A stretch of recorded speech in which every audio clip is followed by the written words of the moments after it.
Hello guys, welcome to RP academy and a very good morning to all of you. तो मुझे पता है थोड़ा सा यहाँ पर ना मेरा बिजी डे चल रहा था, जिसकी वजह से मैं आप लोगों को रेगुलरली यहाँ पर एडिटोरियल्स नहीं दे पा रही थी। बट अब से ऐसा नहीं होगा, तो चलिए स्टार्ट करते हैं हमारे एडिटोरियल सेशन के साथ में। तो यहाँ पर आपके पास में जो पहला एडिटोरियल है, ये किससे रिलेटेड है? ऑफकोर्स यहाँ पर कॉर्पोरेट गवर्नेंस से रिलेटेड है। तो अगर आप एग्जाम देने जा रहे हैं सेबी से रिलेटेड या फिर कोई भी एग्जाम आपका है, उसमें कॉर्पोरेट गवर्नेंस एक बहुत इंपॉर्टेंट सिलेबस का पार्ट होता है।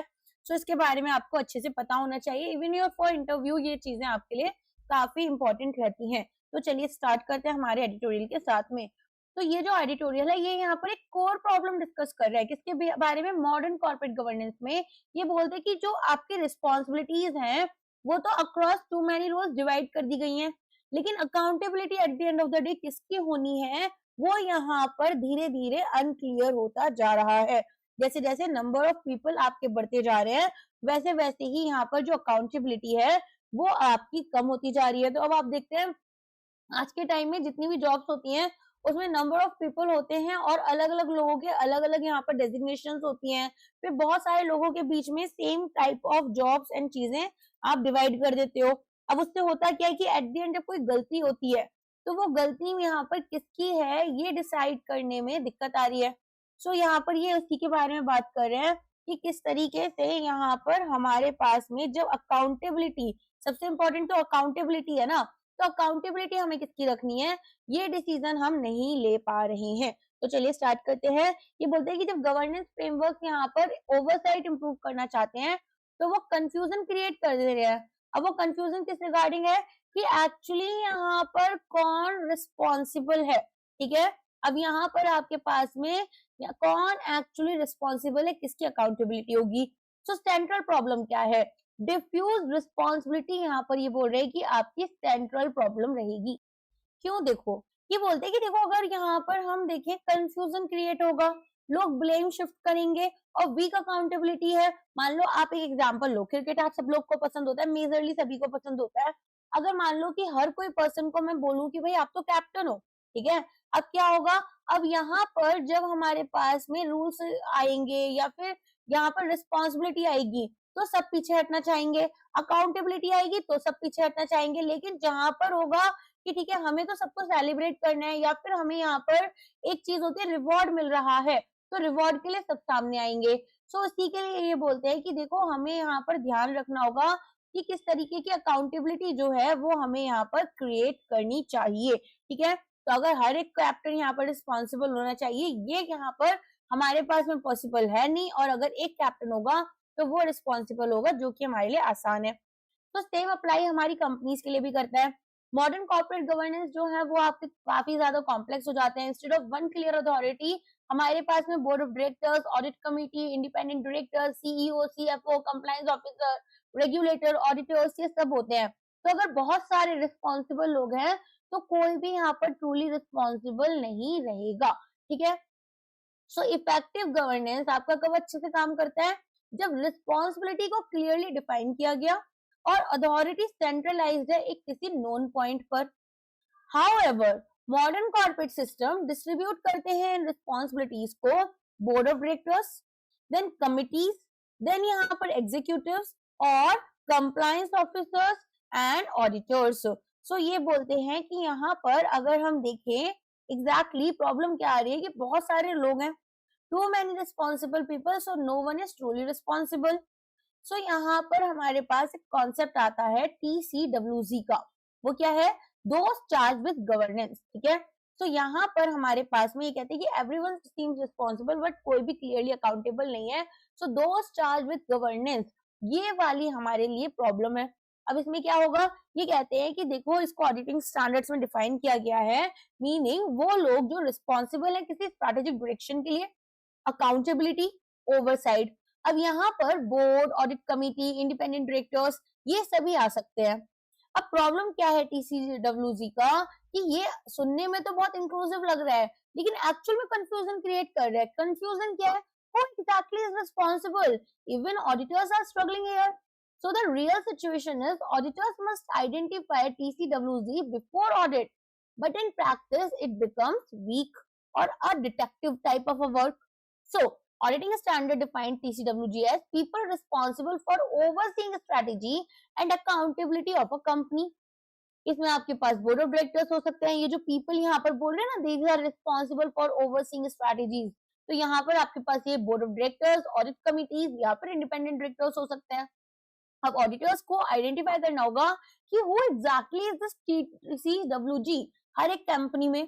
अब ये कॉम्प्लेक्स और एम्बिगुअस हो गया। ऑडिटर्स को रिकंस्ट्रक्ट करना होगा गवर्नेंस स्ट्रक्चर को, जैसे कि वो कोई डिटेक्टिव्स है। तो ब्रॉड डेफिनेशंस यहाँ पर अकाउंटेबिलिटी को डाइल्यूट कर देते हैं इंस्टेड ऑफ स्ट्रेंथनिंग इट। अब यहाँ पर ये भी हमारी डाइल्यूट हो गई, स्ट्रेंथन नहीं हुई, रेदर वीक होती जा रही है। तो इंडिया का जो कोर गवर्नेंस फ्रेमवर्क है, इसके बारे में हम बात करते हैं। तो देखो हमारे पास में यहाँ पर एक बिल्कुल ऐसा कहते हैं ना कि मेन जो हार्ट होता है ऑडिटोरियल का, ये यही वाला पार्ट है कि जब रिस्पॉन्सिबिलिटी हमारी बहुत सारे लोगों के बीच में स्प्रेड हो गई और हर कोई यहाँ पर एज्यूम कर रहा है कि कोई दूसरा पर्सन रिस्पॉन्सिबल है, तो कोई भी ओनरशिप नहीं लेगा। अब यहाँ पर ये एग्जाम्पल भी देते हैं, देखो मैं आपको ना एक एग्जाम्पल समझाती हूँ। सत्यम केस पता है आपको? तो सत्यम केस में इस तरह की सिचुएशन हुई थी, जहां पर हम ये देखते हैं कि बोर्ड एग्जिस्ट करता था, ऑडिट कमेटी एग्जिस्ट करती थी, ऑडिटर्स भी थे, लेकिन फ्रॉड स्टिल होते जा रहे थे। क्यों? क्योंकि रिस्पॉन्सिबिलिटी डिफ्यूज हो गई, ओवरसाइट फेल्ड हो गई।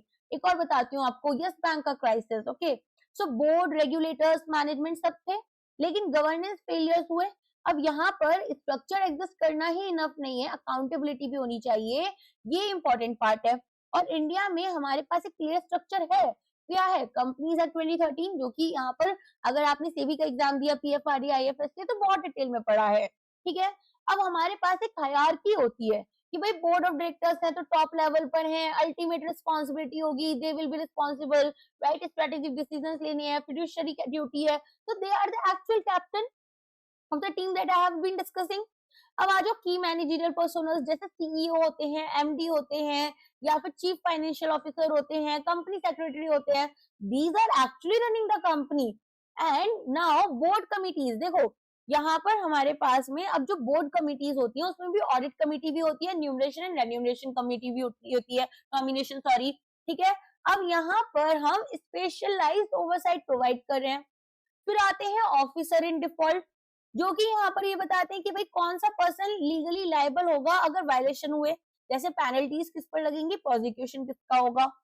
तो यहाँ पर सबसे पहले वाले पार्ट को देखते हैं कि हमारे पास में जो कंपनीज एक्ट है, इसने बोर्ड ऑफ डायरेक्टर्स को टॉप लेवल पर रखा, एपेक्स अथॉरिटी बताया, इनको strategic decision, fiduciary duties overall sight में रखा, CEO, CFO, manager, company secretary, day to day management में मैंने बोला they are running a company, तो कंप्लायंस एग्जीक्यूशन हो रहा है।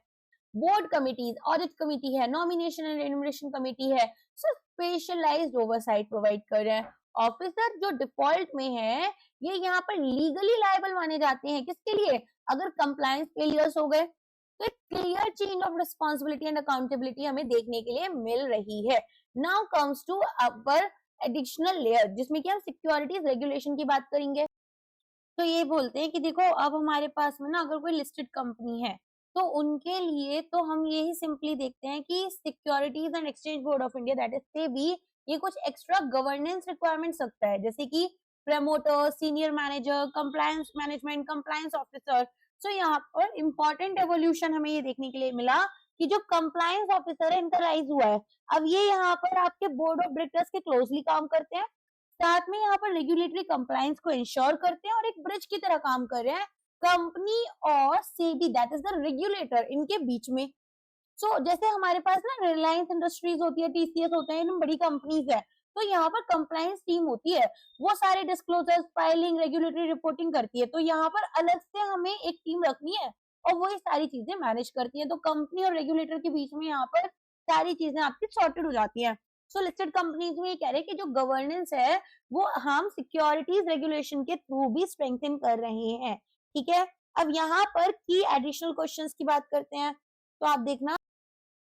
तो हमारे पास में promoters and promoter group, senior management, compliance officer होते हैं, और जो कंप्लायंस ऑफिसर का रोल है वो यहाँ पर मेजर इंपॉर्टेंस गेन कर रहा है, जैसे मैंने बताया इसका राइज हो रहा है। तो यहाँ पर रेगुलेटरी कंप्लायंसेस को वेरीफाई करना, डिस्क्लोजर्स, और एक इंटरफेस की तरह काम करता है ये रेगुलेटर्स के बीच में। तो यहाँ पर बोर्ड ऑफ डायरेक्टर्स के जस्ट बिलो इसको लेवल किया गया है। तो यहाँ पर गवर्नेंस मॉडल में जो लेवल और रोल है वो कुछ इस तरह से है। बोर्ड जो होता है वो स्ट्रेटेजिक ओवरसाइट रखता है, मीनिंग ओवरऑल यहाँ पर जो आपके पास में देखो, एक तो ओवरऑल रिस्पॉन्सिबिलिटी इनकी है। ओवरऑल यहाँ पर हमारे पास सीनियर मैनेजमेंट जो होते हैं वो चेक करते हैं कि सभी चीजें ठीक से यहाँ पर इम्प्लीमेंट हो रही है या नहीं हो रही, लेकिन उनके ऊपर भी एक चेक रखा जाता है बोर्ड ऑफ डायरेक्टर्स, जो यहाँ पर इनसे टाइमली रिपोर्ट डिमांड करते हैं। मैनेजमेंट ऑफ कोर्स यहाँ पर एग्जीक्यूशन इम्प्लीमेंटेशन कराते हैं, और कंप्लायंस ऑफिसर यहाँ पर एनफोर्समेंट करते हैं गवर्नेंस का। तो फिर रियल इशू क्या है? Fragmentation across frameworks. तो ये कहते हैं कि भाई where these things have gone wrong, so now the real issue is different regulators यहाँ पर अपने अपने रोल्स क्रिएट करते हैं। फॉर एग्जाम्पल अगर हम देखें ऑडिटर्स के लिए, तो यहाँ पर TCWG करेंगे। सेक्टर रेगुलेटर्स के लिए चीफ कंप्लायंस ऑफिसर्स होते हैं, और फिर प्रिंसिपल ऑफिसर्स, और कंपनी लॉ के लिए की managerial personnels and officers in default रहते हैं। सो बेसिकली ये सभी वैलिड हैं, ठीक है। तो यहाँ पर जैसे इंश्योरेंस है तो अपॉइंटिंग एक्चुअली रहेंगे, RBI के लिए प्रिंसिपल ऑफिसर रहेंगे, सेबी के लिए कंप्लायंस ऑफिसर्स रहेंगे। तो यहाँ हमारे पास में क्लियरली लिंक्ड नहीं है ये एक स्ट्रक्चर के साथ में, ओवरलैप हो रही है रिस्पॉन्सिबिलिटीज, और डिफरेंट डिफरेंट डेफिनेशन सभी ने दे रखी है। सो रिजल्ट क्या होंगे इसके? गवर्नेंस केओस क्रिएट हो जाएगा, क्योटिक सिचुएशन क्रिएट हो जाएगी, जहां पर अब हमारे पास board of directors, management, TCWG, compliance officer, officer in default, यहाँ पर अब ये पूछा जाएगा कि भाई exactly who is responsible. So overall responsibilities यहाँ पर हमारी जो है वो ओवरलैप कर जाती हैं, लीगल मीनिंग्स अलग अलग है, कंफ्यूजन अकाउंटेबिलिटी में रहता है। सो यहाँ पर अब हमारे पास एम्बिग्यूटी आ जाती है रिस्पॉन्सिबिलिटी में, वीक अकाउंटेबिलिटी है, no one can be easily blamed, and then regulatory confusion is there because there are different laws leading to different responsibilities, and then there is a compliance burden because companies are already struggling to map these responsibilities. तो एक ना imagine करो, ठीक है, एक fraud case समझना, imagine करो थोड़ा सा। और ये क्यों इमेजिन करना है? ताकि आप लोगों का जो केस स्टडीज वगैरह बेस्ड एमसीक्यूज वो सॉरी इंटरव्यू में क्वेश्चंस देते हैं ना, वो भी आप सॉल्व कर पाओगे। तो सेबी ने ये बोला कि भाई देखो कंप्लायंस ऑफिसर जो है वो फेल कर गए। अब यहाँ पर फ्रॉड केस हुआ तो सेबी ने तो ऐसा बोला, लेकिन हमारे पास जो मिनिस्ट्री ऑफ कॉर्पोरेट अफेयर्स है वो कहती है कि नहीं नहीं डायरेक्टर्स ने फेल किया, और ऑडिटर बोल रहे हैं कि नहीं TCWG यहाँ पर फेल कर गया।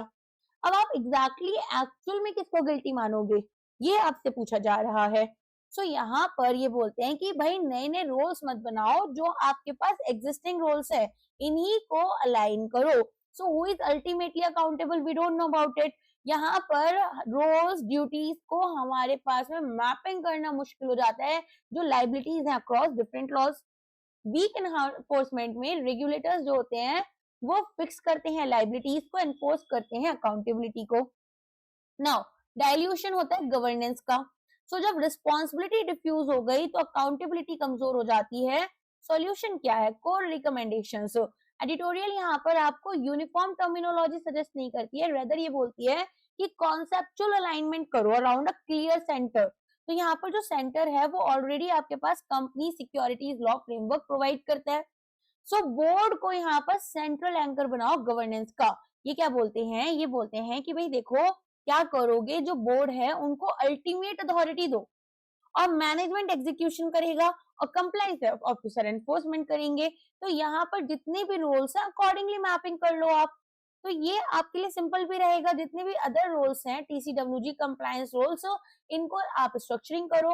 पैरेलल गवर्नेंस डेफिनेशन जो है वो अवॉइड करो, कि मतलब एक रेगुलेटर ने एक डेफिनेशन दे दी, दूसरे ने अलग दे दी। फिर ये बोलते हैं कि क्या बेनिफिट्स हैं इन हार्मोनाइजेशन के, तो आपको बेनिफिट्स भी पता होने चाहिए। तो जैसे अगर आपसे मैं बोलती हूँ कि भाई कॉर्पोरेट गवर्नेंस वीक हो रहा है, उसका एक और यहाँ पर एक रीजन बताओ, तो आप बोल सकते हो कि डिफरेंट लॉज डिफरेंट चीजें बोल रही हैं, जिसकी वजह से कहीं ना कहीं कंफ्यूजन भी क्रिएट हो रहा है और अकाउंटेबिलिटी सेट नहीं हो पा रही है। तो हम क्या कर सकते हैं? हम यहाँ पर ये कर सकते हैं कि एक तरीके से सभी रेगुलेटर साथ में आए, और अल्टीमेट रिस्पॉन्सिबिलिटी किसके पास रहेगी? यहाँ पर मैनेजमेंट कौन करेगा और कंप्लायंस ऑफिसर क्या कर रहे हैं, मीनिंग एनफोर्समेंट कौन करेगा, ये सारी चीजें देखेंगे। तो एग्जिस्टिंग स्ट्रक्चर को ही यूज करना है, नए स्ट्रक्चर्स क्रिएट नहीं करने हैं। तो यहाँ पर सेंटर ऑफ रिस्पॉन्सिबिलिटी क्लियर कर देनी है, और यही आपके बहुत सारे जो गवर्नेंस के रिलेटेड क्वेश्चंस हैं उनको आंसर करेगा, ठीक है। सो अब यहाँ पर आप देखेंगे कि हमारे पास में अगर गवर्नेंस रूल्स अलाइंड होते हैं, क्लैरिटी आ गई अकाउंटेबिलिटी में, हु इज रिस्पॉन्सिबल का पता चल गया, सिंपलर कंप्लायंस हो गई, कंपनीज जो है वो इजीली मैप कर पाएंगी रूल्स अक्रॉस लॉस, देन यहाँ पर एनफोर्समेंट स्ट्रांगली हो जाएगी, तो लायबिलिटी जो है वो आप असाइन कर पाओगे, गवर्नेंस यहाँ पर स्ट्रॉन्गर हो जाएगी, तो वो जो ग्रे एरियाज है वो यहाँ पर रिड्यूस हो जाते हैं और डिसिप्लिन आपका आएगा। सो यहाँ पर ये सिंपली ये कहते हैं कि देखो जो कॉर्पोरेट गवर्नेंस है वो आपका रिवॉल्व करती है around one question, who is responsible. तो ये हमें रिस्पॉन्सिबिलिटी जो है वो स्कैटर्ड नहीं है, अकाउंटेबिलिटी हमारी क्लियरली एंकर्ड होनी चाहिए। ओके, तो बेसिकली मैं ऐसा एक एग्जांपल आपको देती हूँ कि भाई हमारे पास में बहुत सारे रेगुलेटर्स हैं इंडिया में, जैसे सेबी, आरबीआई, इरडा, एमसीए। अब कॉम्प्लेक्स कंपनीज हैं, कॉन्ग्लोमेरेट्स होते हैं, मल्टीनेशनल फर्म्स होती हैं, रिस्क मैनेजमेंट में इनके लिए जो कंप्लायंस रूल है वो बढ़ता जा रहा है। अब ज्यादा रूल्स यहाँ पर अगर हम लाते हैं तो वो बेटर गवर्नेंस दें, ऐसा जरूरी नहीं है, रेदर क्लैरिटी हो रिस्पॉन्सिबिलिटी की तो बेटर गवर्नेंस आता है। इसीलिए गवर्नेंस यहाँ पर केवल एक ही क्वेश्चन को आंसर कर सकता है अगर कि हु इज रिस्पॉन्सिबल, ठीक है। अगर ये आंसर अनक्लियर है तो गवर्नेंस भी फेल होगा, अकाउंटेबिलिटी भी, और जो ट्रस्ट है वो कोलैप्स कर जाएगा। सो हमारे पास में प्रॉब्लम क्या थी इस पूरे एडिटोरियल में कि बहुत सारे गवर्नेंस रोल्स थे और रिस्पॉन्सिबिलिटी डिफ्यूज हो गई, डाइल्यूट हो गई। कॉन्सेप्ट ये था कि टीसीडब्ल्यूजी जो है वो यहाँ पर एम्बिग्यूटी ऐड कर रहा है, और आइडियल स्ट्रक्चर में board of directors, management, execution और कंप्लायंस एनफोर्समेंट, रिस्क में nobody was accountable, and solution हमने क्या दिया कि अलाइन करें सभी रोल्स को, एक क्लियर सेंट्रल रिस्पॉन्सिबिलिटी क्रिएट करें। सो एक सिस्टम जहां पर everyone is responsible is equal to no one is responsible, ये लाइन याद करो। A system where everyone is responsible is equal to no one is responsible. A strong system always has clear authority, defined responsibility and foreseeable accountability. Clear हो गया? अब यहाँ पर से आप इस कंक्लूजन को एज आई ऑलवेज से खुद से पढ़ोगे, सो दैट यहाँ पर आप खुद से इन्हें याद करो और खुद से समझो, ठीक है। ये सभी हमारे जो की कॉन्सेप्ट्स हैं ये भी मैंने क्लियर कर लिया, अगर आपको स्टिल रीड करने हैं तो मैं आपको प्रोवाइड कर दूंगी। अब आ जाओ नेक्स्ट एडिटोरियल पर। नेक्स्ट एडिटोरियल किसके बारे में बात करता है? From fuel to work, rethinking food systems under stress. तो ये कहते हैं कि देखो अब हमारे पास एक स्ट्रेस सिनेरियो तो आ ही गया है, तो यहाँ पर क्यों ना अब हम यहाँ पर ये समझें कि कैसे एक स्टेबल न्यूट्रिशियस फूड प्रोडक्शन हम कर सकते हैं। तो यहाँ पर हम बेसिकली ये देखते हैं कि आज का जो सिस्टम है, फूड सिस्टम, वो काफी ज्यादा अंडर स्ट्रेस है। Why? Of course energy shocks हैं, हमने लास्ट एडिटोरियल्स में फर्टिलाइजर डिपेंडेंसी के बारे में पढ़ा था, क्लाइमेट चेंज के बारे में पढ़ा था और इकोलॉजिकल डिग्रेडेशन के बारे में पढ़ा था। So I can say that food security is no longer just about farming, rather it is about energy, ecology and global trade, right?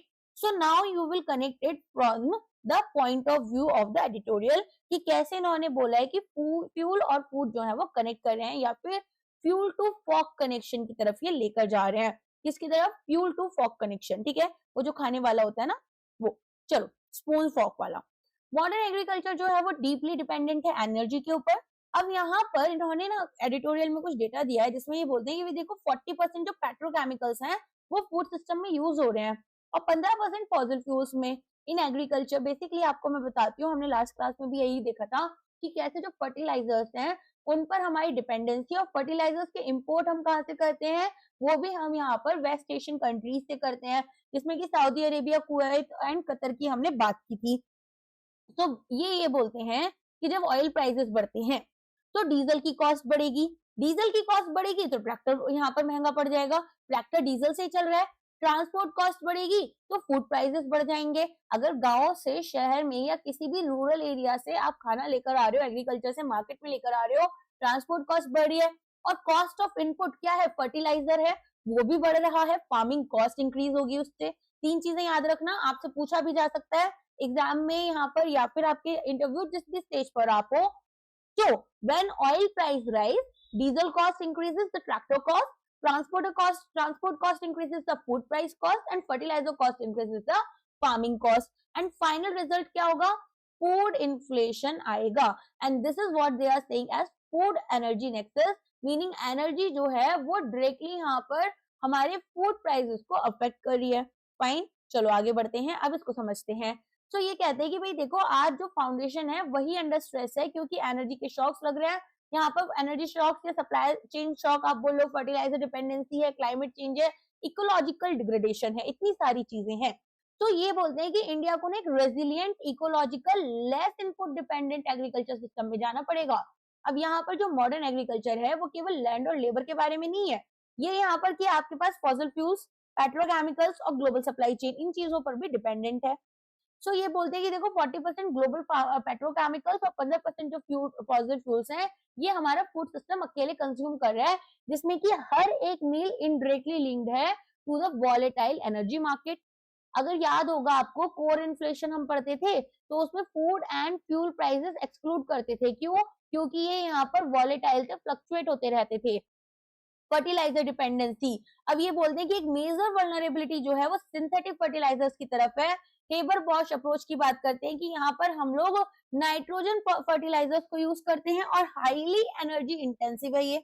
So basically 40% जो ग्लोबल डाइटरी प्रोटीन है वो केवल सिंथेटिक नाइट्रोजन फर्टिलाइजर्स पर dependent है। If you want to know more about it, last class वाला editorial पढ़ लेना। अब यहाँ पर अगर एनर्जी प्राइस बढ़ जाएंगे, फर्टिलाइजर्स की कॉस्ट बढ़ेगी, उससे फूड प्राइस कॉस्ट बढ़ेगी, और करेंटली यूरिया का प्राइस कुछ इस तरह से 585 पर डॉलर, यहाँ पर $585 per ton, and then could rise to 650 to $700 पर टन अंडर स्ट्रेस। ठीक है, तो बेसिकली यहाँ पर हम ये देख रहे हैं कि भाई हेबर बॉश अप्रोच में नाइट्रोजन और हाइड्रोजन मिलाकर हम अमोनिया बना रहे थे, ह्यूज एनर्जी में यहाँ पर हमें चाहिए थी। अब विदाउट फर्टिलाइजर जो ग्लोबल फूड प्रोडक्शन है वो 30 से 50% तक गिर जाएगा। इसका मतलब फर्टिलाइजर्स ऑप्शनल नहीं है, दे आर एसेंशियल। अगर एनर्जी प्राइस बढ़ेगी तो फर्टिलाइजर प्राइस बढ़ेगा, फूड प्राइस बढ़ेगा। तो यहाँ पर जब यूरिया का प्राइस $585 पर टन हुआ, तो यहाँ पर ये आपका 700 टन तक भी जा सकता है, अगर इसी तरह की आपकी वोल्टिलिटी रहती है, कंटिन्यू रहती है। क्लाइमेट चेंज यहाँ पर ऑलरेडी हमारे एग्रीकल्चर को अफेक्ट कर रहा है। तो साइंटिफिक एविडेंस यहाँ पर ये दिखाते हैं कि जो क्लाइमेट इम्पैक्ट्स हैं वो ऑलरेडी विजिबल हैं। Rising temperature, erratic rainfall, then shortened crop cycles. So हमारे पास में इंडियन इंपोर्ट्स जो हैं, जैसे की इंपोर्ट्स अमोनिया, सल्फर, एलएनजी, ये हमारे गल्फ कंट्रीज से आते हैं, जैसे सऊदी अरेबिया, कतर, यूएई। अब ओवर डिपेंडेंसी अगर एक रीजन पर होती है और यहाँ पर अगर कॉन्फ्लिक्ट हो गई, जैसे कि हॉर्मुज क्राइसिस आ गया आपके सामने, तो सप्लाई कम हो जाएगी, प्राइसेस बढ़ेंगे और फूड सिस्टम डिस्टर्ब होगा। तो ये हमारे लिए बोलते हैं कि इंडिया स्पेसिफिक इम्पैक्ट देखोगे तो यील्ड जो है व्हीट की वो गिरती जा रही है हीट स्ट्रेस की वजह से, हीट वेव्स, हीट स्ट्रोक जो लग रहा है। राइस ग्रेन यहाँ पर हमारे पास में फीलिंग अफेक्टेड होना चाहिए, एक सेकेंड, हायर नाइट टेम्परेचर से फीलिंग होगा। ठीक है, फिर ये बोलते हैं कि व्हीट और राइस जो है वो स्टेपल क्रॉप्स, स्टेपल फूड का हिस्सा है हमारे, एंड एक मेजर फूड सिक्योरिटी कंसर्न्स हमें यहाँ पर देखने के लिए मिलते हैं। सो नेक्स्ट ये बोलते हैं इकोलॉजिकल डिग्रेडेशन के बारे में, कि एक साइलेंट क्राइसिस हमें देखने के लिए मिलता है। अब साइलेंट क्राइसिस किस तरीके से है? Beyond energy and climate, ecological system जो है वो भी वीक होते जा रहे हैं। कैसे कमजोर हो रहे हैं? तो सबसे पहले ये बोलते हैं कि देखो जो इकोलॉजिकल सिस्टम्स हैं उनमें सॉइल डिग्रेडेशन, बायोडाइवर्सिटी लॉस और पॉलिनेटर डिक्लाइन, ये आपको देखने के लिए मिलता है। हनी बीज के लिए ना अभी यहाँ पर एक नेशनल हाईवे के ऊपर क्या कर रहे हैं, हनी बीज का पूरा ये बना रहे हैं, विंडो टाइप्स कुछ, तो यार उसको बोलते हैं, मेरे दिमाग से क्यों निकल जाते हैं वर्ड्स, आई डोंट नो। तो यहाँ पर कॉरिडोर, ठीक है, तो कॉरिडोर बना रहे हैं, आई एम रियली सॉरी। अब वो कॉरिडोर क्यों बना रहे हैं कि जो बीज हैं वो आपकी यहाँ पर और ज्यादा नंबर्स बढ़े। देखो अगर एक साइंटिफिक स्टडी थी उसमें उन्होंने बोला था कि जो बीज होती है, अगर बीज को खत्म कर दोगे ना आप दुनिया से, तो ये दुनिया भी खत्म हो जाएगी। बीज आर सो इम्पोर्टेंट और पॉलिनेशन में बहुत इंपॉर्टेंट रोल भी प्ले करती है, but making it on a national highway, I don't know how they are thinking about it, but there is so much pollution, and वो जो यहाँ पर पॉलिनेशन होगा, राइट, उस पर भी कितना ज्यादा कोल एंड ये सब चीजें लगी हुई होंगी, तो वो जो एशेज होते हैं, है ना, I don't know how they are going to provide us that kind of a food. They want to kill us or what, I don't know. Like literally, there is something wrong with our government. I find it very funny at times कि क्यों कर रहे हैं ऐसी हरकतें। अगर proper जितने forest है उन्हें काट रहे हैं और फिर एक पेड़ माँ के नाम लगाते हैं, ठीक है, पूरा बीज का कल्चर खत्म कर देते हैं और नेशनल हाईवे पे लगाते हैं। Just imagine like how can they, I think तो इवन स्कैर्ड कि किसी दिन बीज अटैक हो गया तो जो लोग जा रहे होंगे रास्ते में तो क्या होगा, how they are thinking of such things, I don't know, I find it little bit foolish kind of thing. Crop yields, soil fertility, long term sustainability, ये सब हमारी अफेक्ट होती है। Health link, chemical heavy agriculture है तो health risk देखने के लिए मिलेंगे, नॉन कम्युनिकेबल डिसीजेस जो है वो बढ़ जाएंगी। तो food system crisis, agricultural, ecological और हेल्थ क्राइसिस यहाँ पर हमें रिप्रेजेंट कर रहा है। तो over dependence on one region अगर कॉन्फ्लिक्ट हो जाती है लाइक हार्मोन क्राइसिस, सप्लाई नीचे गिरेगी, प्राइसेस बढ़ेंगे और फूड सिस्टम डिस्टर्ब होगा। तो इसे बोलते हैं सप्लाई चेन कॉन्सेंट्रेशन रिस्क। अब climate change impact on agriculture क्या रहेगा? सो हमारे पास में यहाँ पर ना कुछ साइंटिफिक बैकिंग लेकर आएंगे, अभी आगे देखेंगे कि कैसे यहाँ पर inter governmental panel on climate change that is IPCC इसके बारे में बात करता है कि भाई देखो, अच्छा हमने ये पढ़ तो लिया ही है अभी कि व्हीट यील्ड्स जो है वो हमारी गिर रही है और राइस प्रोडक्शन जो है वो भी अफेक्ट हो रहा है। तो एक एग्जांपल ना मैं अपनी तरफ से देती हूँ, तो नॉर्थ इंडिया में आपको पता है हीट वेव आनी शुरू हो गई मार्च में, तो व्हीट्स जो है वो श्रिवलिंग करने लग गए और लोअर ग्रेन साइज यहाँ पर देखने के लिए मिलता है जिसकी वजह से यील्ड भी कम होती है। तो क्लाइमेट इंड्यूस्ड यील्ड रिस्क हमें अब देखने के लिए मिल रहा है। ओके, अब ये करेंट मॉडल क्यों फ्रेजाइल है इसके बारे में बात करते हैं। तो जो करेंट सिस्टम है वो हाई केमिकल इनपुट्स के ऊपर डिपेंडेंट है, एनर्जी इंटेंसिव प्रोसेस है हमारा और ग्लोबलाइज सप्लाई चेन्स है। तो प्राइस वोलेटिलिटी आती है, सप्लाई शॉक लगते हैं, एनवायरमेंटल डैमेज हो जाता है। ओवरऑल अगर मैं बात करूं यहाँ पर आप क्या देखेंगे कि इंडिया जो है वो व्हीट और राइस के ऊपर तो हैविली डिपेंडेंट है ही, तो डाइवर्सिफिकेशन बहुत जरूरी है पल्सेस, ऑयल सीड, मिलेट्स की तरफ। मिलेट्स हमें यहाँ पर लेस वाटर चाहिए उनमें, क्लाइमेट रेजिलियंट है, हाई न्यूट्रिशन प्रोवाइड करती है। तो इंडिया यहाँ पर इंटरनेशनल ईयर ऑफ मिलेट्स कब सेलिब्रेट कर रहा था? 2023 में कर रहा था। तो वैसा कुछ यहाँ पर हमें अभी प्रमोट करना होगा। अब कुछ ग्लोबल रिपोर्ट्स आई थी फूड एंड एग्रीकल्चर ऑर्गेनाइजेशन और वर्ल्ड हेल्थ ऑर्गेनाइजेशन की तरफ से, जिन्होंने बोला कि भाई देखो सॉइल डिग्रेडेशन हो रहा है, बायोडाइवर्सिटी लॉस और पॉलिनेटेड डिक्लाइन, जो मैंने अभी समझाया। तो अगर जैसे हमारे पास में मैंने आपको बताया कि अगर डिक्लाइन हो जाता है बीज में तो पॉलिनेशन रिड्यूस होगा, क्रॉप यील्ड्स कम हो जाएंगी और केमिकल हैवी फार्मिंग अगर होती है तो कंटामिनेटेड फूड आता है, डिजीजेस बढ़ जाती है, डायबिटीज, कैंसर, और यही हमारे लिए एक एग्री इकोलॉजी क्राइसिस होता है। तो पॉलिसी को क्या करना चाहिए? पैनिक नहीं करना चाहिए, बैन नहीं करने चाहिए fertiliser suddenly, rather than gradual transition की तरफ इनको जाना होगा।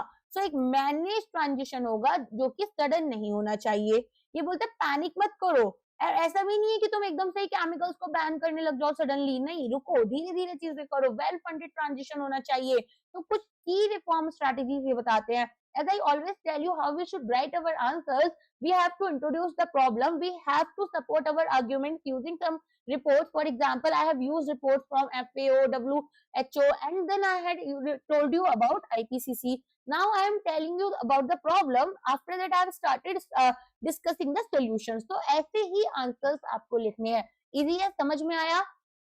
तो अगर एग्जाम में कुछ नहीं समझ आ रहा हो ना कि कैसे आंसर को स्ट्रक्चर करना है, तो सोचना कि आप मैम को पढ़ा रहे हो या मैम आपको पढ़ा रही है तो कौन सा अप्रोच लेकर चलेंगी, या ऐसा सोचो कि आपको किसी और को पढ़ाना है, अपने दोस्त को, तो उसको पहले परेशानी बताओगे तभी तो उसको सोल्यूशन बताओगे, सोल्यूशन बताकर तो प्रॉब्लम नहीं बताएंगे, है ना? तो वैसे स्ट्रक्चर होता है। चलो, तो यहाँ पर न्यूट्रिएंट एफिशिएंसी को इम्प्रूव करेंगे, precision farming, controlled fertiliser use होना चाहिए, ड्रिप इरिगेशन सबसे अच्छी चीज है, राजस्थान में बहुत हाई नंबर रहता है। सॉइल टेस्ट करो, ठीक है, बायोलॉजिकल ऑल्टरनेटिव्स यहाँ पर लेकर आओ, जैसे कि केमिकल्स को हटाओ, बायो फर्टिलाइजर्स यूज करो, माइक्रोब्स यूज करो। तो राइजोबियम बैक्टीरिया के बारे में सुना है आपने,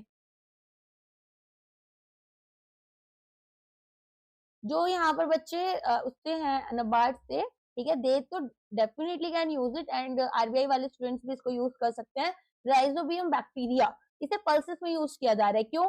नेचुरली फिक्स करना है नाइट्रोजन को, फर्टिलाइजर्स की जो नीड है उसको रिड्यूस करना है, रिसर्च में इन्वेस्ट करना है, soil health, climate resilient crops, agro forestry, इस पर फोकस करो। और जो सब्सिडीज है इनको रीडिजाइन करो। तो अभी जो गवर्नमेंट है वो सब्सिडाइज कर रही है फर्टिलाइजर्स को, इनपुट बेस्ड है। हमें क्या चाहिए? इंसेंटिवाइज करें, सॉइल हेल्थ लेकर आए, बायोडाइवर्सिटी को इम्प्रूव करें, कार्बन सिक्वेस्ट्रेशन करें। कार्बन सिक्वेस्ट्रेशन क्या होता है? यहाँ पर हम लोग ओशियंस होते हैं, फॉरेस्ट होते हैं, ये क्या करते हैं? कार्बन को कैप्चर कर लेते हैं, राइट? तो यहाँ पर हमारे पास में फर्टिलाइजर्स को ज्यादा एफिशिएंट वे में यूज करना है, वेस्टेज को रिड्यूस करना है, बायोलॉजिकल ऑल्टरनेटिव जैसे बायो फर्टिलाइजर्स मैंने बताए, एग्रीकल्चरल रिसर्च में इन्वेस्ट करो, सॉइल हेल्थ, माइक्रोबियल सिस्टम, जैसे नैनो यूरिया का मैंने एग्जांपल दिया, जब हमने उसमें रिसर्च की, उसमें R&D किया, तो हमने एक बहुत अच्छा अल्टरनेटिव निकाला, तो why not go with that way only. Agro forestry, trees, crops, live stock, legume based system हमें यूज करने हैं, स्ट्रॉन्ग एक्सटेंशन सर्विसेज होनी चाहिए, रीडिजाइन करेंगे हम सब्सिडीज को और प्रोक्योरमेंट को। तो जो करंट सब्सिडीज हैं वो केमिकल इनपुट्स को फेवर करती हैं, राइस इन व्हीट को करती हैं। प्रपोज शिफ्ट क्या रहेगा, soil health, soil carbon, biodiversity, ecosystem service, ये अलाइन करते हैं फार्मर इंसेंटिव के साथ में विद सस्टेनेबिलिटी। ठीक है, मार्केट सपोर्ट लेकर आओ इकोलॉजिकल फार्मिंग के लिए, तो ये भी बहुत इंपॉर्टेंट सा पार्ट है। ये कहते हैं कि देखो मार्केट को बिल्ड करना है, फार्मर्स जो हैं वो यहाँ पर सस्टेनेबल प्रैक्टिसेस को अर्न करें, इकोलॉजिकल सर्विसेज लेकर आए, तो इससे इंप्रूवमेंट होगा कुछ। तो यहाँ पर बेटर प्राइसेस होने चाहिए, अश्योर्ड मार्केट्स होने चाहिए, अदरवाइज क्या होगा, ट्रांजिशन ऑटो इकोनॉमिकली फेल हो जाएगी। एक एग्जांपल देती हूँ, ज्यादातर जो आपके मूवमेंट्स होते हैं वो फेल क्यों जाते हैं, क्योंकि कितने दिन लोग खाली बैठेंगे, घर में खाना तो लेकर ही जाना। मूवमेंट में बैठने वाले लोग जो ज्यादातर होते हैं, आई am not degrading anybody, this is the best thing that they do actually, क्योंकि यहाँ पर मिडिल क्लास और हायर क्लास तो कभी भी मूवमेंट्स में इतना पार्टिसिपेट नहीं करती है, यूजुअली लेबर लोग करते हैं, बट ऑफ कोर्स उनको यहाँ पर डे टू डे अपनी अर्निंग्स करनी होती है, अदरवाइज खाना नहीं मिलता, तो कई बार ना मूवमेंट फेल भी हो जाते हैं इस वजह से। ठीक है, रोल ऑफ क्रॉप डाइवर्सिफिकेशन, तो इंडिया जो है वो ग्रेजुअली शिफ्ट कर रही है व्हीट एंड राइस डोमिनेंस से pulses, oil seeds, millet. Benefits क्या है, less water usage, lower fertiliser dependency, better nutrition. Challenge क्या है, कंज्यूमर एक्सेप्टेंस आ रही है, प्रोसेस कर रहे हैं इंफ्रास्ट्रक्चर को, मार्केट डिमांड बढ़ रही है, तो natural farming as a strategic tool. अब यहाँ पर ये कहते हैं कि भाई नेचुरल फार्मिंग जो है वो इंडिया के लिए एक अपॉर्चुनिटी है, इंडिया नेचुरल फार्मिंग को प्रमोट कर रहा है, तो यहाँ पर केमिकल के यूजेस को कम करना है और लोकल इनपुट्स के ऊपर रिलाई करना है। जैसे आंध्र प्रदेश है, हिमाचल प्रदेश है, यहाँ पर नेचुरल फार्मिंग मॉडल्स यूज होते हैं। ठीक है, तो ये एडिटोरियल में नहीं बता रखा, ये मैंने अपनी नॉलेज से बताया, कुछ कुछ चीजें मैं बताती रहती हूँ, पढ़ाने का मतलब ही वो है, वरना आप खुद ही पढ़ लेंगे।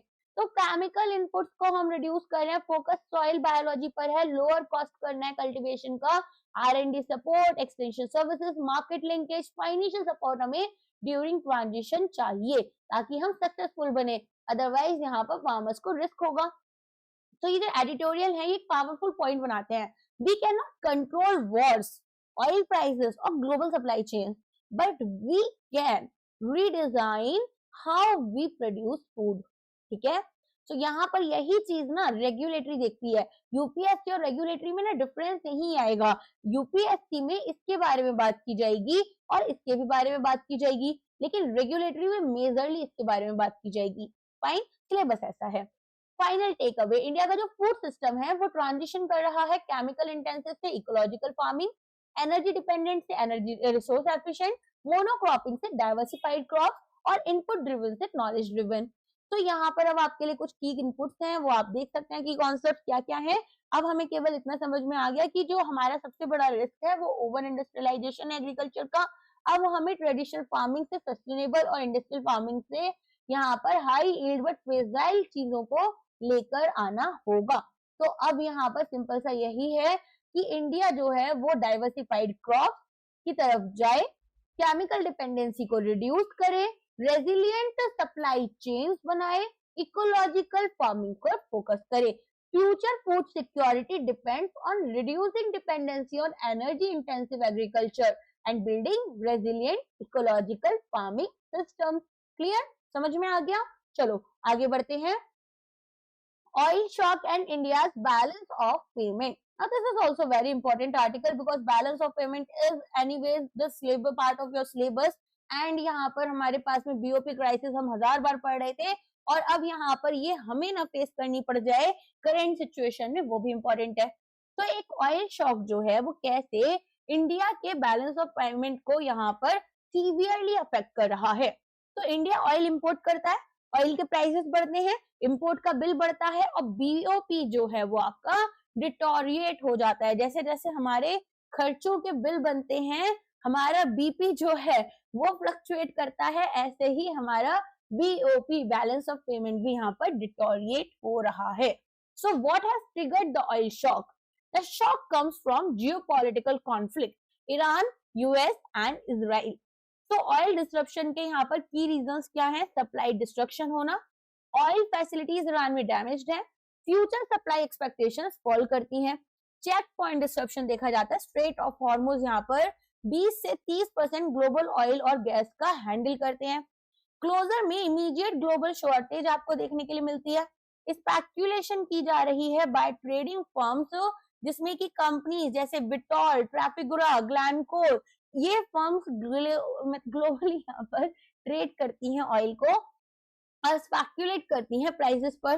तो स्पेक्यूलेशन से क्या होता है? प्राइस राइज हो जाता है। क्यों? क्योंकि ऐसा लगता है कि डिमांड बढ़ रही है, जो कि यहाँ पर एक्चुअल शॉर्टेज से थोड़ा ज्यादा हो जाता है। अब आगे देखेंगे बाद में, पहले इसको पढ़ते हैं। तो जो करेंट क्राइसिस है वो ऑयल मार्केट्स को अफेक्ट कर रही है मल्टीपल चैनल्स के थ्रू। सप्लाई डिस्ट्रप्शन होता है, Iran major oil reserve holder है, वॉर डैमेज करेगा प्रोडक्शन कैपेसिटी को, long term supply expectations weak हो जाएंगी। 20 से 30% जो ग्लोबल ऑयल और गैस का फ्लो है वो हैंडल करना है स्ट्रेट ऑफ हॉर्मुज डिस्ट्रप्शन से। कोई भी ब्लॉकेज अगर होगा तो इमीडिएट सप्लाई शॉक आएगा। गल्फ प्रोसीजर्स यहाँ पर आपके स्पिल ओवर देखा गया, टैक्स जो है वो अदर गल्फ ऑयल फैसिलिटीज को अफेक्ट करते हैं, एम्पलीफाई करते हैं ग्लोबल सप्लाई शॉर्टेज को। स्पेक्यूलेटिव एम्पलीफिकेशन में ग्लोबल ऑयल ट्रेड जो है वो हमारे बिटॉल, ट्रैफिगुरा, ग्लैनकोर, इस तरह की जो फर्म्स हैं वो आपकी डोमिनेट करती हैं और हम स्पेक्यूलेटिव ट्रेडिंग कराते हैं, एक्सेसिव प्राइस वोलेटिलिटी एंड यहाँ पर beyond actual supply shortage prices rise करते हैं। इंडिया के स्ट्रक्चरल वल्नरेबिलिटी की बात करें तो यहाँ पर आप देखेंगे कि हमारे पास में 30 से 40% जो क्रूड इंपोर्ट्स हैं वो गल्फ से होते हैं, 80 से 90% हमारे पास एलपीजी इंपोर्ट्स गल्फ रूट से रिलेटेड हैं और ये दोनों ही प्राइस और क्वांटिटी शॉक्स हमें देकर जाते हैं। Transmission channels to India's BOP, oil shock India के बीओपी को अफेक्ट करते हैं through 4 major channels. Import bill हमारे एक्सप्लोजन हो रहा है, एक यूनिवर्सल इमीडिएट गुड है, जिस इंटरमीडिएट गुड है जहां पर प्राइसेस राइज होते हैं, इंपोर्ट बिल इंक्रीज करता है शार्पली और इवन हमारे पास में हायर वॉल्यूम के बिना ही प्राइसेस बढ़ गए। सो ऑयल इंपोर्ट बिल जो है वो प्राइस ड्रिवन है। स्मॉल इंक्रीज भी अगर ऑयल प्राइस में होगा तो लार्ज इंक्रीज इंपोर्ट बिल में होगा।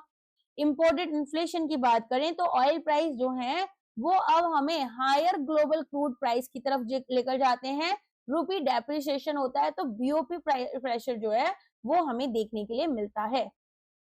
डबल इम्पैक्ट क्या रहेगा यहाँ पर? हमारे पास इंपोर्ट्स कॉस्टली और डोमेस्टिक प्राइसेस बढ़ जाएंगे। Sectors affected, transport, fertilisers, manufacturing, household energy, LPG, ये सभी चीजें हमारी अफेक्ट हो रही हैं। अच्छा, एक क्वेश्चन का आंसर दो। ओके फाइन, पूरा वॉर चल रहा है, oil prices are so high and everything, ठीक है, that is all okay. What India has done wrong? I am not talking about what it has done as its diplomacy और thing, I am asking from the economist point of view, what India has exactly done wrong? सबसे important part, हमने यहाँ पर देखो, सबसे एक चीज याद रखना, एक तो पीएम उज्ज्वला स्कीम स्टार्ट की हमने। पीएम उज्ज्वला स्कीम में ऑफ कोर्स हमारे पास सप्लाई बढ़ती तो रिजर्व हमें यहाँ पर अपने बढ़ाने थे। इंडिया ने जब ऑयल पर बहुत यहाँ पर टैक्सेस हाई लगाने शुरू किए थे, आपने देखा होगा बहुत जगह ना पेट्रोल वगैरह बहुत सस्ता होता है, इंडिया में बहुत हाई है। क्यों?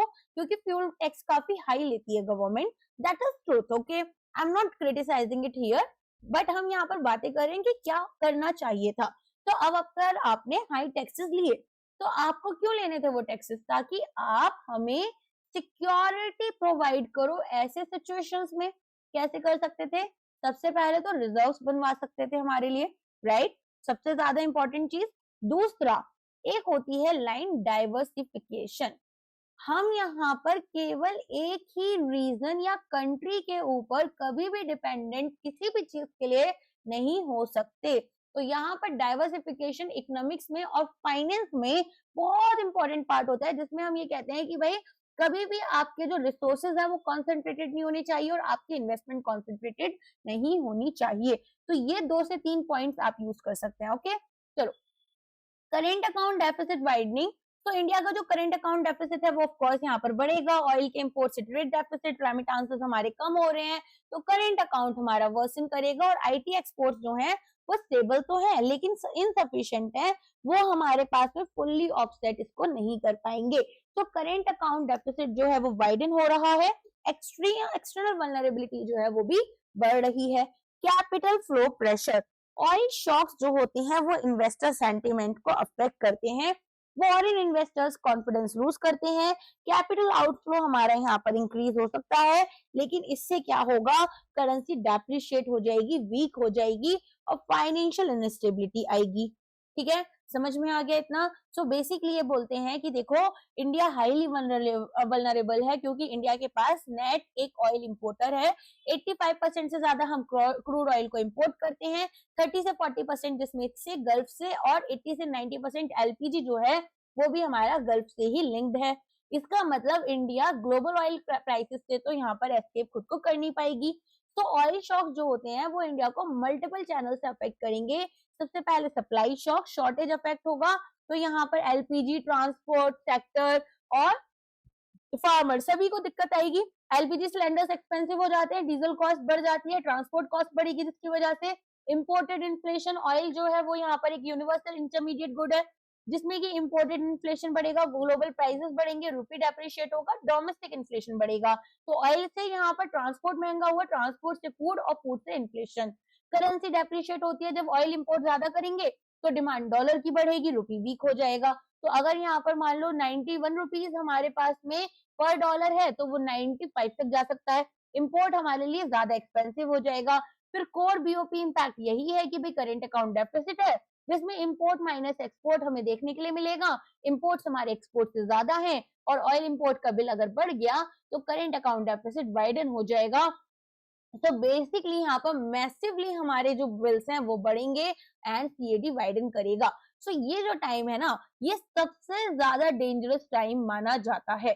क्यों? क्योंकि इंडिया यहाँ पर जो नॉन ऑयल इंपोर्ट्स हैं हमारे वो भी बढ़ गए हैं, जैसे गोल्ड, इलेक्ट्रॉनिक्स, लग्जरी गुड्स। अब ऑयल इंपोर्ट भी बढ़ रहे हैं और नॉन ऑयल इंपोर्ट भी बढ़ रहे हैं, तो डबल प्रेशर हमारे ट्रेड बैलेंस पर है। ठीक है, चलो एक बार इसको देखते हैं पहले। सो ये बोलते हैं कि पोस्ट कोविड इंडिया में नॉन ऑयल इंपोर्ट्स भी बढ़े, जैसे गोल्ड, इलेक्ट्रॉनिक्स, और इंक्रीज इंपोर्ट्स देखा गया गोल्ड का, कंज्यूमर गुड्स का। ऑयल शॉक यहाँ पर एक वाइडनिंग ट्रेड डेफिसिट दिखाएगा। अर्लियर क्वेश्चन हमारे पास एक ऑयल रिफाइनिंग एक्सपोर्ट्स था, जैसे कि इंडिया के पास एक स्ट्रॉन्ग रिफाइनिंग कैपेसिटी थी, रिलायंस इंडस्ट्री रिफाइनरी और इंडियन ऑयल कॉर्पोरेशन। इंडिया पहले इंपोर्ट करता था क्रूड ऑयल को, रिफाइन करता था, एक्सपोर्ट कर देता था जो भी पेट्रोलियम प्रोडक्ट्स थे, तो इससे जो ट्रेड डेफिसिट थी ना वो रिड्यूस हो रही थी। अब सप्लाई लिमिटेड है, गवर्नमेंट प्रायोरिटाइज करेगी डोमेस्टिक कंजम्पशन को, एक्सपोर्ट्स को रिड्यूस करने की बात होगी। रिजल्ट क्या है कि एक्सपोर्ट रेवेन्यू कम हो गया और ट्रेड डेफिसिट बढ़ गया। सो ओवरऑल इंपैक्ट ये रहेगा कि अब हमारे पास ऑयल प्राइसेस बढ़ेंगे। ऑयल प्राइसेस बढ़ने से क्या होगा, हमारे जो इंपोर्ट बिल्स हैं वो बढ़ेंगे, करेंट अकाउंट डेफिसिट बढ़ेगा और रुपी जो है वो डेप्रिशिएट हो जाएगा, वीक हो जाएगा, जिससे कि इन्फ्लेशन बढ़ेगा और इन्वेस्टर्स का जो कॉन्फिडेंस है वो गिर जाएगा। समझ में आ गई पूरी कहानी। सो बैलेंस ऑफ पेमेंट हमारा डिटोरिएट हो रहा है। सो इंपोर्ट क्रूड ऑयल करते हैं, रिफाइन करते हैं, पेट्रोलियम प्रोडक्ट्स को एक्सपोर्ट करते हैं, ऑफसेट कर पा रहे थे ऑयल इंपोर्ट कॉस्ट को। अब सप्लाई शॉर्टेज है, गवर्नमेंट में prioritise domestic consumption, exports of refined products में fall and loss of an important BOP stabiliser हमें देखने के लिए मिलेगा। तो नॉन ऑयल ट्रेड डेफिसिट हमारा मेन इशू था, ऑयल इंपैक्ट यहाँ पर लिमिटेड था, ऑयल मेन ड्राइवर बना ट्रेड डेफिसिट वर्सनिंग का।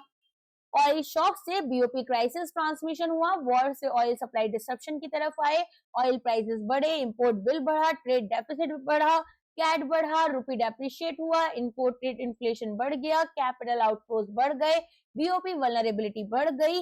और ये जो शॉक है ये ज्यादा डेंजरस है क्योंकि जो क्राइसिस है वो डिफरेंट है। क्यों है? क्योंकि सप्लाई और प्राइस शॉक साथ में लगते हैं, स्पेकुलेशन हमारे प्राइसेस को एम्पलीफाई करती है और लॉजिस्टिकल डिस्ट्रप्शन हॉर्मुज की साइड से हमें देखने के लिए मिल रहे हैं। तो यहाँ पर केवल एक्सपेंसिव ऑयल नहीं है लेकिन लेस अवेलेबल ऑयल भी हमारी प्रॉब्लम है। ठीक है, तो ये बोलते हैं कि अब देखो ये बताओ स्पेकुलेशन इसे कैसे इतना यहाँ पर सिचुएशन को हमारे लिए डिफिकल्ट कर रही है। पहले तो ये बताओ मुझे, देखो अगर सप्लाई शॉर्टेज स्मॉल भी है तो ट्रेडर्स स्पेकुलेट कर रहे थे, प्राइसेस शूट अप हो गए। अब $80 का यहाँ पर ऑयल जो था वो 110 का हो गया, जिसमें कि एक्चुअल शॉर्टेज यहाँ पर लिमिटेड है। That is why oil prices जो हैं वो वॉलेटाइल हैं और यहाँ पर एग्जैगरेटेड भी हैं। एक यूनिवर्सल इमीडिएट की तरह ऑयल जो है वो काम करता है। ट्रांसपोर्ट, मैन्युफैक्चरिंग, एग्रीकल्चर, लॉजिस्टिक्स सब में यूज होता है। तो अगर ऑयल शॉक लगेगा तो इकोनॉमी वाइड शॉक लगेगा। और हम अगर देखें, गल्फ वॉर हुआ था तो बीओपी क्राइसिस हुआ, 2008 में ऑयल प्राइस स्पाइक हुए तो इन्फ्लेशन हुआ, और 2022 में हमारे पास में रशियन यूक्रेन वॉर देखने के लिए मिला जिसमें एनर्जी क्राइसिस आई। तो इंडिया हमेशा ही इंपोर्ट डिपेंडेंसीज की वजह से आपका वल्नरेबल रहा है। सो ऑफ कोर्स डाइवर्सिफिकेशन, रिजर्व, ये सब हमें करना चाहिए था। अब यहाँ पर कट करें या तो फ्यूल टैक्सेस को, या तो कॉस्ट कंज्यूमर्स पर पास करेंगे ये लोग। बीओपी स्टेबिलिटी को प्रोटेक्ट करेंगे तो फॉरेक्स रिजर्व्स को यूज करेंगे, इंपोर्ट्स को कंट्रोल करेंगे। एनर्जी सिक्योरिटी इंश्योर करना है तो डाइवर्सिफाई करना है सप्लायर्स को। ये ना याद कर लेना, ये बहुत इंपॉर्टेंट पॉइंट्स हैं। स्ट्रेटेजिक रिजर्व्स को बढ़ाना होगा जैसे मैंने आपको बताया। तो एडिटोरियल एक क्रिटिकल पॉइंट बताते हैं कि इंडिया का जो इंटीग्रेशन है ना ग्लोबल ऑयल मार्केट्स में, वो एक एफिशिएंसी एनहांसिंग की तरफ देखा गया है, लेकिन अब ये वल्नरेबिलिटीज को ड्यूरिंग क्राइसिस मैग्नीफाई भी कर रहा है। तो शॉर्ट टर्म में इंडिया पहले तो स्ट्रेटेजिक रिजर्व्स को रिलीज करे, फ्यूल टैक्स को कम करे, इन्फ्लेशन को मैनेज करे। लॉन्ग टर्म में एनर्जी सोर्सेज को डाइवर्सिफाई करे, रिन्यूएबल्स इंक्रीज करे और इंपोर्ट डिपेंडेंसी रिड्यूस करे। सो इंडिया यहाँ पर सोलर एनर्जी को, इथेनॉल ब्लेंडिंग को प्रमोट करेगा। ऑयल शॉक अफेक्ट करेगा इंडिया को, ना केवल प्राइसेस से लेकिन ट्रेड डेफिसिट, इन्फ्लेशन, करेंसी और ग्रोथ सबसे। सो एक ऑयल शॉक जो होता है वो साइमल्टेनियसली इंडिया के ट्रेड बैलेंस को यहाँ पर वर्सन करेगा, इन्फ्लेशन को रेस करेगा, रुपी को डेप्रिशिएट या वीक करेगा और बैलेंस ऑफ पेमेंट को डिस्टेबलाइज करेगा। सो यहाँ पर हमारे पास में ये जो पर्टिकुलर आर्टिकल है ये भी कंप्लीट हो जाता है। सारे कॉन्सेप्ट दे रखे हैं। आई होप वीडियो आपको पसंद आया होगा। लाइक करना, कमेंट कर बताना कि यहाँ पर क्या आपने आंसर राइटिंग शुरू की है या नहीं की है। और ऑल्सो आप मुझे बता सकते हैं कि क्या मैं आपको क्वेश्चंस प्रोवाइड करना शुरू कर दूं टेलीग्राम पर, सो दैट एटलीस्ट आप इन एडिटोरियल के बेसिस पर अपनी आंसर राइटिंग शुरू कर पाओ। ठीक है, चलो आज के लिए बस इतना ही है। कुछ और चाहिए तो वो भी आप मुझे बता सकते हैं। अब हम मिलेंगे हमारे नेक्स्ट सेशन में। Thank you so much, bye bye guys, take care.